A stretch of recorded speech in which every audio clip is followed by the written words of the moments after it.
Okay, so hi, thank you for coming to my talk, or our talk. This talk is entitled Traps of Gold. My name is Andrew Wilson. I work for Trustwave Spider Labs. I compete and capture the flags with these guys. I'm trained in martial arts for quite some time with these guys, and this is the family that supports me to make sure that I can be here and give talks like that with you guys. So this talk is kind of, in popular parlance, what some people would call offensive countermeasures, right? So offensive countermeasures, as defined by the Paul.com group, includes things like annoyance, attribution, and then attack, right? So based on where you live inside of this threshold, it's probably to your best benefit to talk to somebody who is a legal advisor about whether or not some of the things that we're going to show you guys today are viable inside of the environment that you work in. Some of it's going to be straightforward that you probably don't need to get permission for, and then other things you definitely want to seek kind of legal counsel. This is just some proof of concept stuff to go from there. My name is Michael Brooks, and I attack software. These are all the CVE numbers I've accumulated over the years.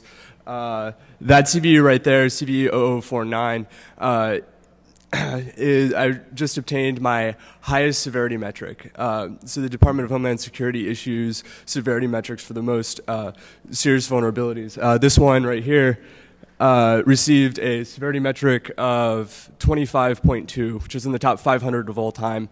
I got it a part of the Mozilla Bug Bounty program, and I got their highest bounty of $3,000 and this sweet T-shirt. But that's not why I'm talking about. That's not why I'm here today. The reason why I'm here today is because we have a problem.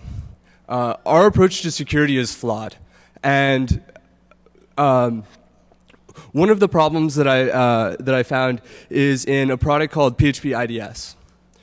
This is the wrong fucking slide. Oh, fuck. This is so bad. Sorry. Okay. PHP IDS is making an incorrect assumption. And the assumption, PHP IDS is, what's nice about this intrusion detection system is that it is embedded into your application. So you can apply it in places that you wouldn't normally, such as a GoDaddy shared hosting account. It's making an incorrect assumption in its security system, and that is that attacks can never be repetitive.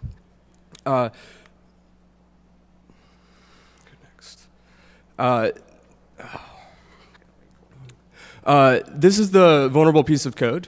Now, so we rely on web application firewalls. I mean, if you think of a secure website, one of the first things you say is like, well, you have a WAF, right?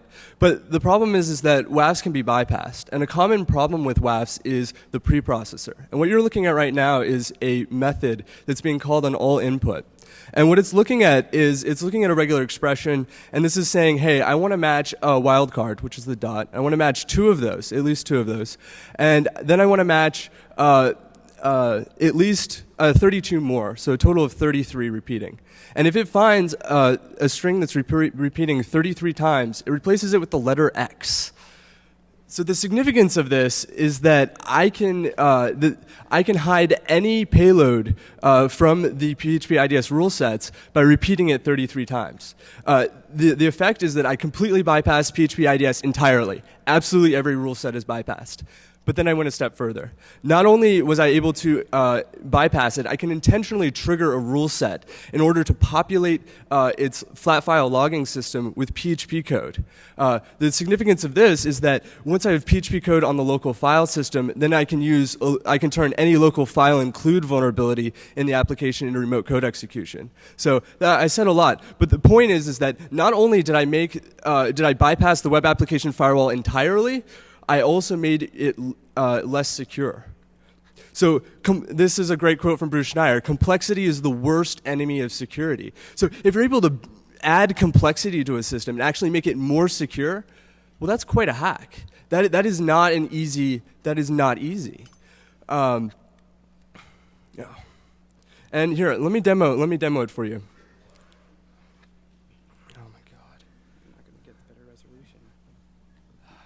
Can you please?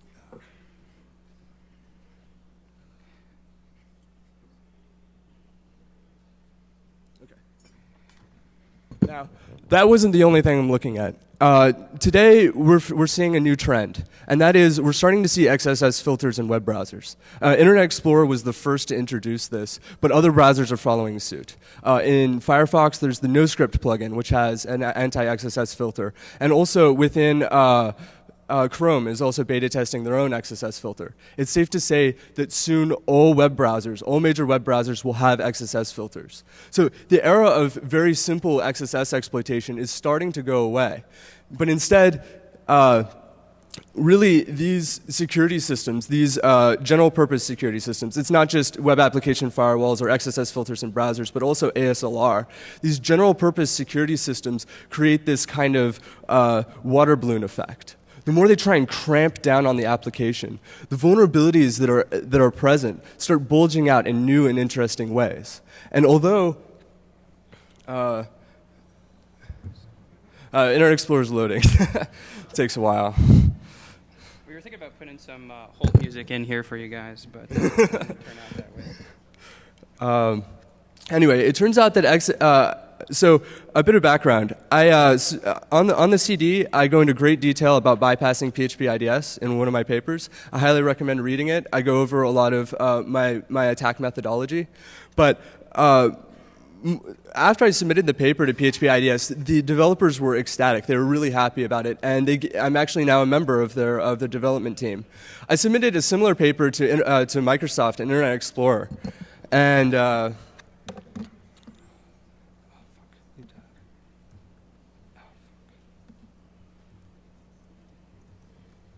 so I submitted a similar paper to Microsoft, right? And basically it's this. I showed that...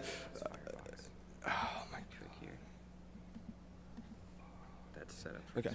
So I found a problem with the way that Internet Explorer was handling UTF-7 characters. So it turns out how this XSS filter is working is that it's looking at outgoing requests, and it's looking specifically for brackets, greater than, less than symbols, and quote marks. If you can create a payload that doesn't contain any of these attributes, then it's possible to execute code.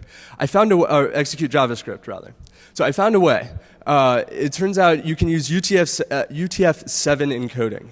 Now, UTF-7 has a history where it's only for SMTP. All right, it's not designed for HTTP at all. In fact, no browser except for Internet Explorer supports UTF-7 for web pages. But that's beside the point. I was able to... The real problem here is that their XSS filter is not accounting for this. But okay, hold on. I said that UTF-7 is not for HTTP, right? Well, why? So then that means no website's going to be running it. Except there's a way. You can change the content type of a web app of a page using a CRLF injection or HTTP response splitting, and bam. And it allows you to get an alert box. Here, hold up. Oh my god, this is so fucked. Oh my god.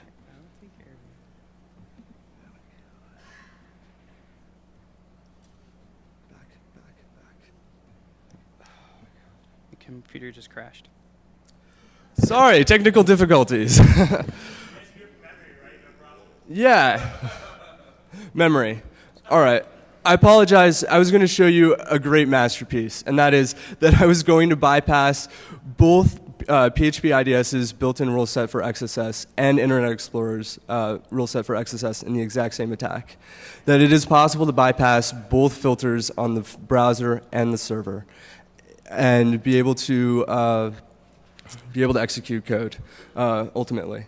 So it doesn't matter. It doesn't matter that we're adding all of these new filters if really the fundamental problem remains, and that they can be bypassed, they can be fooled. So we need another approach.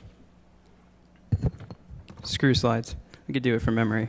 Okay, so why talk about all of this, right? What's the point of explaining, really a bypass to PHP IDS, a bypass to Internet Explorer, is that these are supposed to be like defensive products that we're going to be relying on for the security of applications. And kind of as Michael was pointing out, this system is stuff that we're going to be relying on more and more as we get into the future, right? So you kind of saw a slide there for just 2 seconds before we crashed about frustration, right?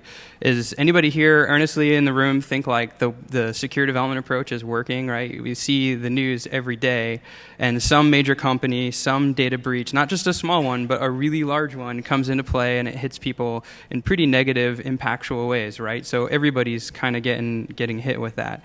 And we feel that the ultimate reason for that is kind of our approach to dealing with security has been a quality issue, right? It's a bug.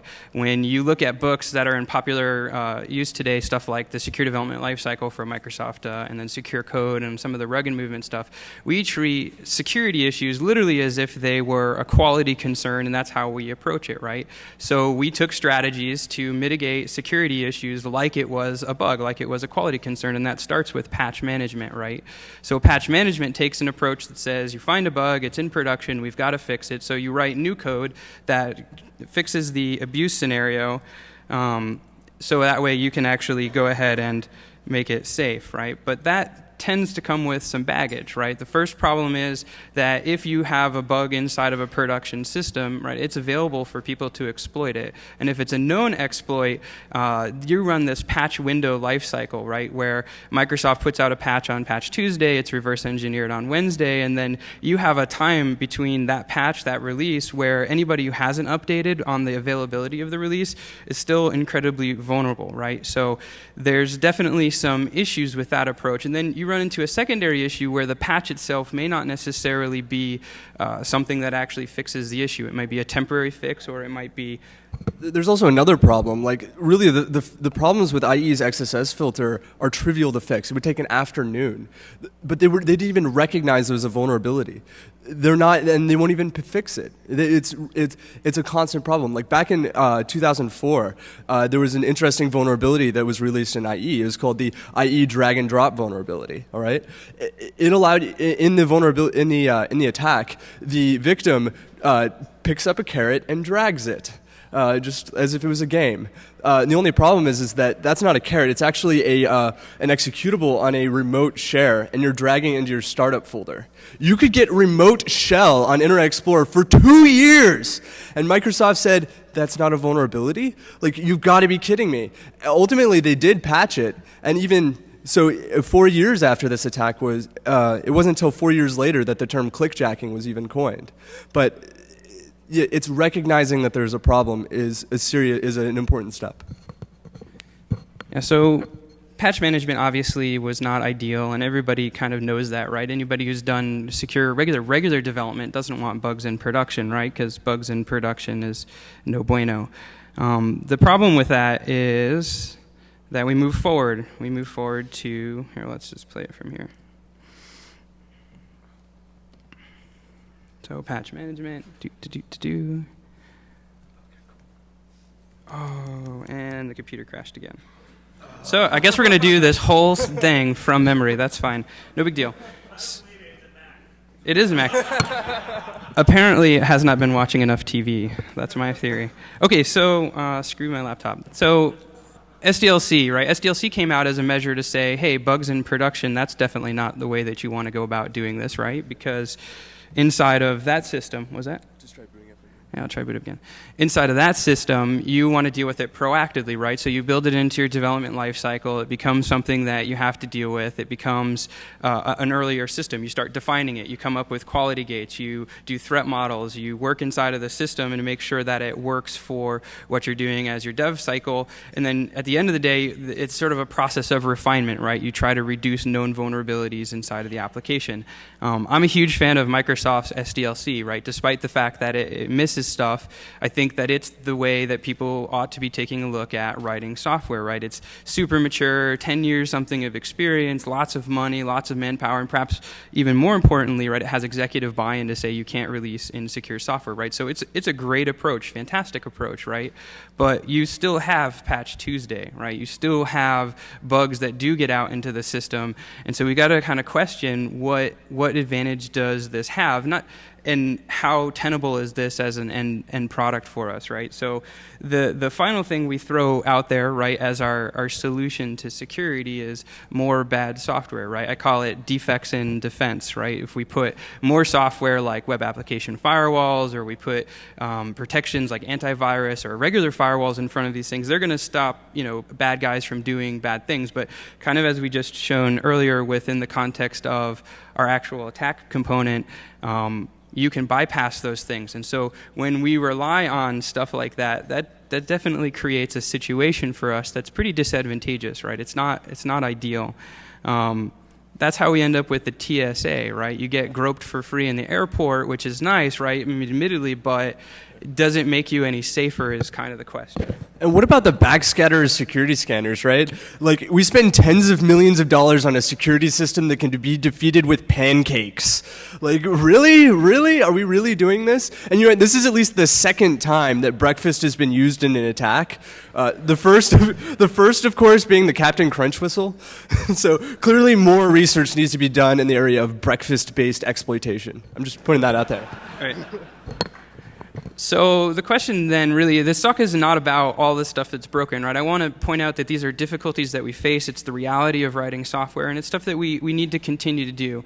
I think that's just security hygiene, right? It's the sort of stuff you do. You brush your teeth because you don't want bad breath, and ideally it makes you a better person. Even refinement, right, is good too, but none of these approaches actually stop you from getting punched in the face, nor do they really prepare you for that, right? Like, having clean teeth isn't a defensive countermeasure, in my opinion. And so we really think that the solution or the answer here is we need to start looking at strategies in which we can fight back against people, right? We want to kick their ass, right? When I was working at a company a while ago, I used to tell developers they've got to build their applications so they can take a punch.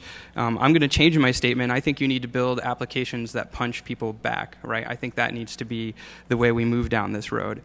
So how do we do that, right? How do we build in systems for that? And that's we leverage technology that already exists, PHP IDS being one of those. We use honeypot and honeynet technologies, and then we write exploits that are capable of taking advantage of the fact that software that's going to be attempting to hit you also is vulnerable to all the same things that we talked about before, right? They have bugs, they have weakness, they have problems.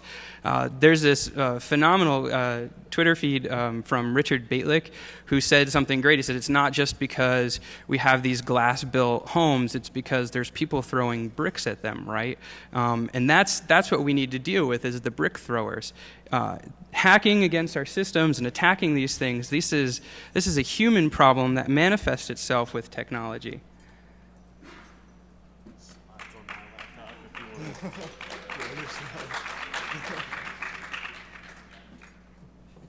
Check this out.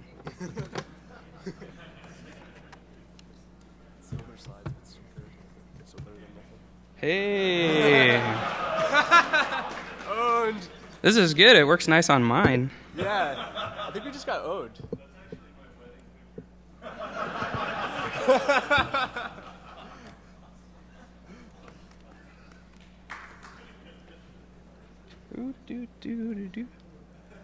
Oh, that's not mirroring. All right, well, that was a nice idea, unless you can fix the mirroring for me, too. We'll just move on.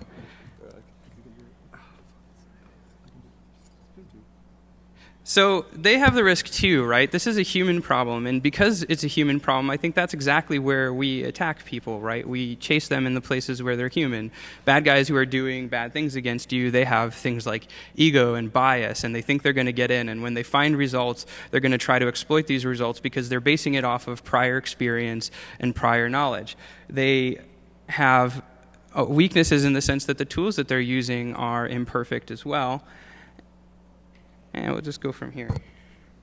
And so we need to start focusing on strategies that take advantage of that, right? How do I move it down? Doot. All right, sweet. So we're about here. That's where we attack them.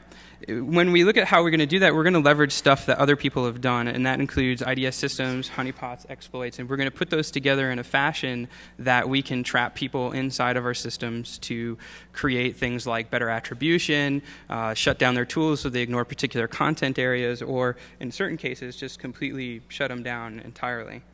So a thing about lying, like, we're worried about China hacking into us, right? Well, we're worried about them getting a leg up in business, but that's weak. China is being weak. If they have to rely on you to break into you to get a leg up, what happens if when they hack into you, you give them information that you want them to find, that you use that against them, that they steal a secret that you want them to have? Something to think about. Right. If they can social engineer us, why can't we social engineer them, right? So people will say, potentially security hygiene is a way that you are fighting back too, right? They might say that.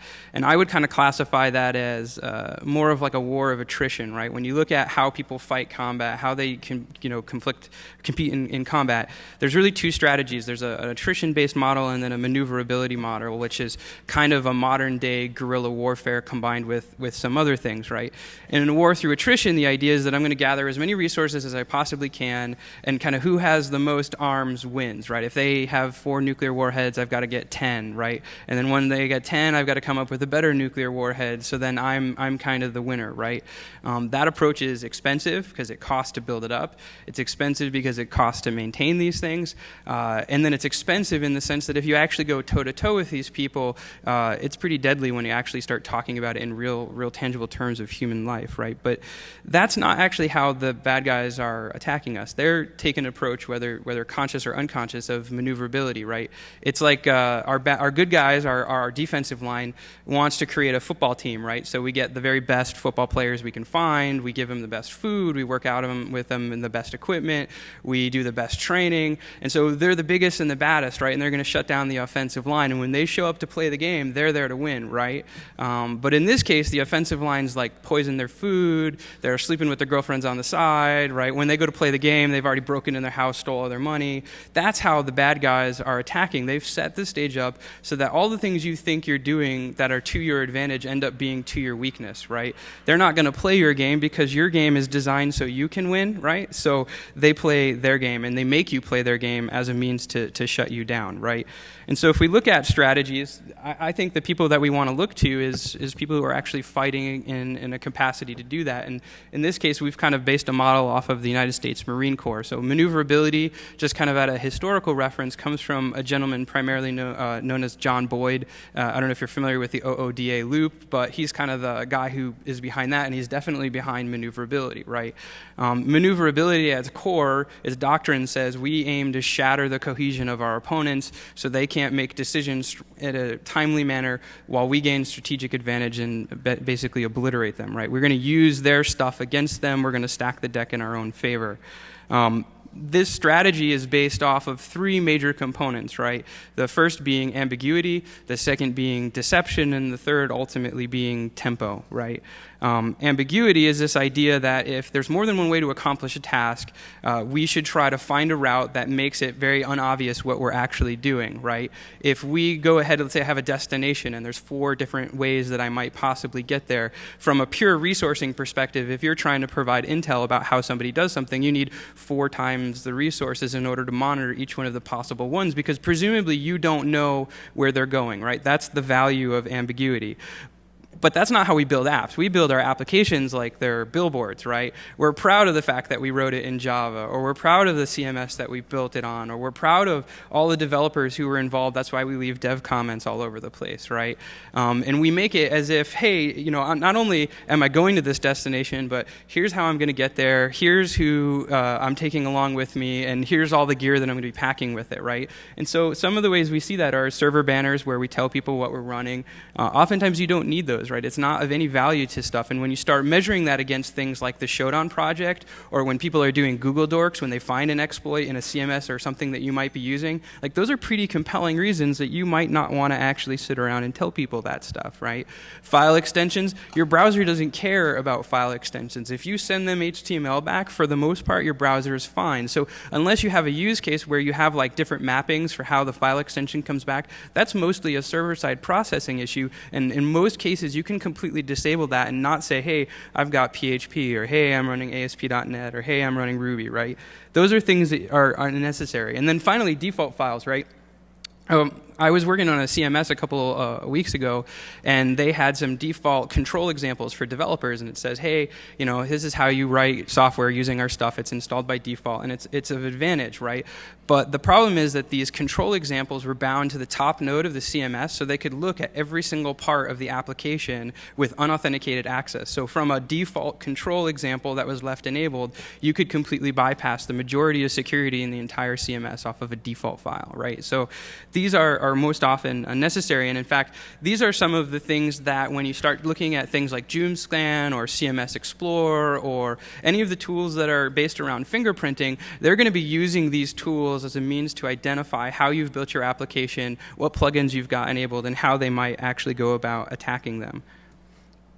So if knowing's half the battle, you should shut up, right? That's what this is about. It's not, you just don't be so obvious about everything you're doing. And that's kind of the first step, right? So the next step is deception, and this is where we kind of get into the fun stuff. Deception's about lying, right? We're going to convince people that we're doing stuff that we're not, in fact, planning on doing at all, right? Instead of saying, hey, I'm going to this destination, everybody plans and gets themselves situated to do that, don't go to that destination, right? Set them up to do it. It's a trap. Or maybe you set up ways that if you go to that destination, you're going to get ambushed as you get there. And there's a couple of ways that we might go about doing that. Reduce the things that they can know. We lie about everything else. And we could do that by increasing the noise. We can blatantly lie about stuff. And if I had a computer to show you, I've been able to trigger every single vulnerability that's identified through major security tools like NIC2, for instance. I can trigger 54,000 or 5,400 vulnerabilities inside of it. If you scan my site, I could tell you every single thing is valid, right? So how do you figure out which one of those is valid if you're trying to scan my system and try to identify components in it?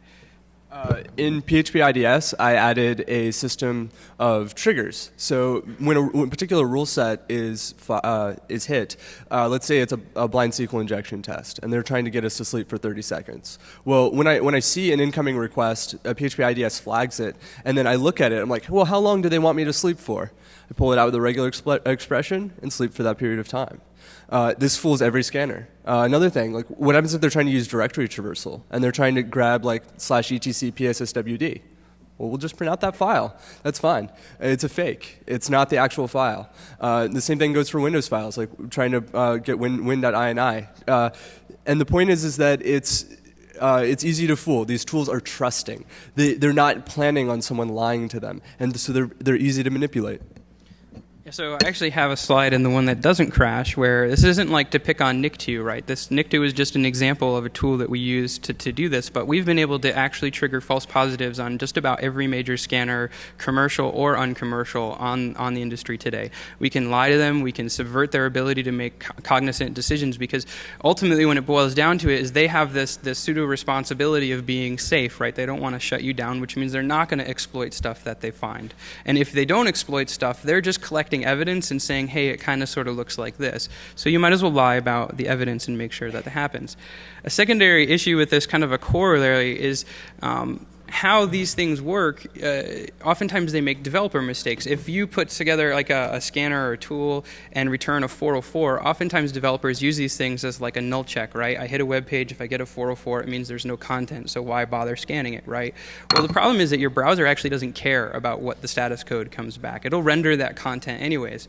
And so one of the ways you could actually evade content being discovered is if you take and return 404s for all your 200s, it makes most scanners disappear by default, and they can't identify stuff inside of it. It's actually really trippy if you're using a popular scanning tool that's everybody uses in the industry or for regular work, and you try to spider off the index, it actually makes the entire web page disappear, because as it's finding stuff, it says 404, 404, 404, and so you can't rely on it for results. They don't get included when you try to do other more advanced analysis against it, because as far as the tool is concerned, the content doesn't exist at all. Right? So that's not necessarily going to fool people. That's just a design strategy to say, hey, these tools are running automation against us, which in and of itself is pretty bad, because if you think of the Impervious study that just came out and you are getting scanned once every 2 minutes, maybe shutting down the scanner's ability to do that would probably be to your advantage. So people, right? This is a people problem. And kind of as Mike was pointing out, some of the lies are a lot better than other things. When you get into forensics and you're trying to understand what happens inside of an application, the only way that you're going to be able to really understand it is to start exploiting it and get information back out. And if you can create a scenario where, like he was talking about, you're getting back the files that you're looking for, you're getting back the blind SQL injection that you're expecting, everything is working along the testing route that you've already prepared yourself to do, why would you believe that's not valid? Why would you give it up and say, hey, maybe something's wrong? Personally, I think I'd probably spend a really long time trying to figure out what I'm doing wrong, as opposed to thinking, hey, maybe they're lying to me, right? But then it can take it a step further. Like, why can't I seed my application with tripwiring? Why can't I create form fields inside of my app that do absolutely nothing other than, if you tamper this, I know you're tampering with stuff, right? Then you put that inside of a secondary database that's isolated just like you would a honeypot, and you can actually let them exploit it. You can let them run the full broad spectrum, completely isolated away from your production environment, but while you're doing this, you're building attribution. You're building a case against them. You know at this point it's probably not a scanner anymore, and it's probably somebody exploiting your system, and you actually have a case that if you want to build this attribution for prosecution later, you've created better information, better intel about what they're doing against you, right? And that leads into tempo. Tempo is about initiative. A lot of people think of pace or tempo, they think speed. And maneuverability does have some concepts based in speed. If I can overwhelm you by creating and putting forth a greater effort before you can start actively making real decisions about it, I'm pretty likely to win. If anybody compete in any games like chess, Go, any things like that, boxing, you never win if you play their game, right? You can't win if you play their game. You have to take initiative and you have to keep it the entire way through, which means you can't be relying on reaction. You have to be relying on awareness and then proper decision making. There was a study that came out a couple of years ago where they had junior tennis players and then advanced tennis players, and they were measuring reaction speeds to see who was faster, kind of make some notices between them. And they found that the difference was actually fairly nominal in the context of overall reaction. But where the juniors were failing and where the expert players were exceeding is that the junior player would wait until the ball was hit before they start making decisions about where to go, whereas the senior people were doing things like watching where the shoulder was moving or how their hips were turning and how their arm was coming up, and they were getting intel quicker into that process so they could make better decisions, and they weren't relying on reaction. They weren't relying on trying to catch up. They were changing the pace to their own advantage and using that as a way to decision against people and do it. So that's something that we need to do that. And if we build a system like we're talking about, where it has IDS systems inside of it that are creating a bunch of false positives, effectively embedded honey nets, you can create a perceived attack surface that's completely different than the actual surface of attack inside of your system, right? So as people are going down this route, you've already gotten visibility into the fact that they're doing bad things against you. If you feed this into a sim, or ideally a project that lets you create better decisions against it, you can then use these things to create a scenario where you can decide how you want to respond, right? You can kick them out of your system, you can shut them down, or you can potentially attack them as we get to it, right? So, yeah.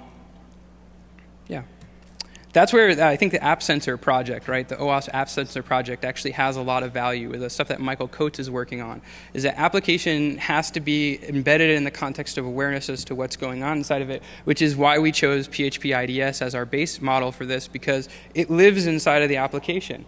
So one thing you can do when you're living inside an application is you can see how it's reacting. So one thing is to shut down blind SQL injection tests, we can sleep. But what about error-based detection? Okay, so we could give them fake error messages, but what if they trigger a real error? Like, what happens if they trigger a MySQL error in our application, or even worse, like an eval error, like they're trying to evaluate PHP code? Well, when we get to that level, we can shut down. We know that they've broken something critical in the application, and we can kill the application, write a kill bit, and if that kill bit exists, then do not run. And the point is that, yeah, okay, this would turn, this is now a denial of service attack, right? But it's a hell of a lot better than remote code execution. You can go back and fix that. So we're not playing the game. We know that you've gotten too far, and we can shut down. So how do we put this all together, right? That's the real question. And we love it when a plan comes together, of course. And so we talked about like misdirection with the 404s. We've talked about shutting down tools, scanners, completely invalidating their results. And in some cases, as we were hitting scanners, we can just crash the scanner remotely by accident, right? At least one or two major scanners that we've hit this with, we've actually been able to stop the scanner from working completely inside of that, so we can increase awareness as to what was going on. But the real question is, can we attack people with the scanner or through the scanner? And I think, yes, we can.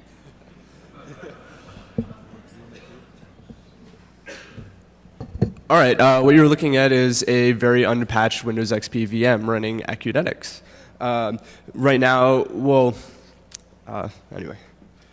So I want to be careful here, and I definitely want this not on the news to read O'Day and Acunetics. This attack is not based on Acunetics. This is an attack based on the fact that Acunetics is many other web scanners on the market. When they're trying to parse information and you want to do that well, the only real way to do that is to use an embedded browser or to use the browser that's on the system, because you need to execute JavaScript, you need to execute the HTML in order to get a real clear picture for instance, little things like if they have AJAX requests on the page and content comes back dynamically. If all you're doing is an HTTP GET and then parsing the results back out, because there's no dynamic execution environment, you'll never see any of that content, right? So commercial grade scanners, or particularly advanced scanners, good scanners, quite frankly, they're going to be using this as a mechanism to gather intel about what's going on. So let's pop this. So you should attack them exactly in that spot. Ah. Not that kind of pop. All right. Okay, so actually what I was doing was scanning Metasploit. And hopefully... And now there's a shell. You notice it popped it in Web Vulnerability Scanner 7. So it popped just fine. Now, really, so what's happening here? Like, we heard about the Zeus botnet being leaked, or the source code for that. So these black hats have these great tools to attack the web browser. Well, what about using these tools to defend ourselves? What about having Zeus installed on your production server with a disallow, saying, hey, disallow, don't go to /Zeus. Because if you do, you're going to get owned. Well, a web vulnerability scanner is going to ignore that. It's going to see a disallow, and it's going to go there purposefully. And in that case, it would be owned. Interesting side note, I've tried a number of vulnerabilities. Like I tried the ANI animated cursor vulnerability to pop the scanner, and that was the first thing I tried. It didn't work. So one thing to note is that a lot of these scanners, it's not executing the graphical part of it. So maybe some of the image-based attacks, like we're seeing some of the new SVG-based attacks or OpenGL attacks on web browsers, like these are graphics-based, and if you're running a browser headless within a scanner, it's not going to be executing this complexity, and that's not really a part of attack. So maybe it has a smaller attack surface than your average web browser, but it's still huge. Like in this attack right here, we're using an ActiveX exploit, and come on, ActiveX has been a festering wound in Internet Explorer since the beginning. So, and it is a valid avenue of attack against some of these web browsers that rely upon IE. Yeah, so there you go. We took over somebody's box as they were attempting to scan us. Can you switch me back? So you definitely don't want to put this in a place that's going to be like blatantly obvious, publicly accessible, because that creates obviously legal problems. And kind of as we talked about the system before, I think I'm 4. As we talked about the system before, there's some legal ramifications to this, and I don't necessarily want to undercut that, right? There's some case evidence that says this might actually be a valid approach under particular circumstances, in particular US versus Heckenkamp, which the network administrator took over the box of a person who was in their mail server stating that this was an emergency, I had to respond against this was the best course of avenue. They used the information to get attribution to identify that this was the gentleman who had broken into the machine, and that evidence was applicable in court, and the court accepted it and he went to jail. because he signed a EULA that said, I'm not going to do that. And within the course of action, the network administrator is tasked with protecting his systems in the best way that he possibly can, and the best way he could possibly do it in this case was to take it over. That doesn't mean you get free rights to sit around and leave vulnerable browser stuff inside of it that you can hit anybody, because accidental attacks probably would be bad too. But if you put something like this into a web server that's hosted on like your mail server or on a print server or something that people really ought not to be in, that's not public, that maybe is an internal process, now you have a better case where you might be able to come against that. But again, consult your lawyer, right? So kind of as a recap, you need to stop acting like security is a broken egg that you can put Band-Aids over and think of it. You can't think of it this way. This is not a tenable position, right? You need to start thinking like, I'm going to kick your ass, right? Like, you need to think like this guy, because I'm not a rooster, but I'm actually a little afraid of him too. This isn't somebody you want to mess with. This is somebody who looks like, if you start playing games with me, I'm going to take you down. And that's how we should be treating security as we're looking towards it, and stop thinking about purely in terms of vulnerabilities and think, how can we shut you down? How can we take that back? And how can we regain our pride, right? And that means we should fight back, right? That's what we need to do. So that's it for us. Yeah. Any questions?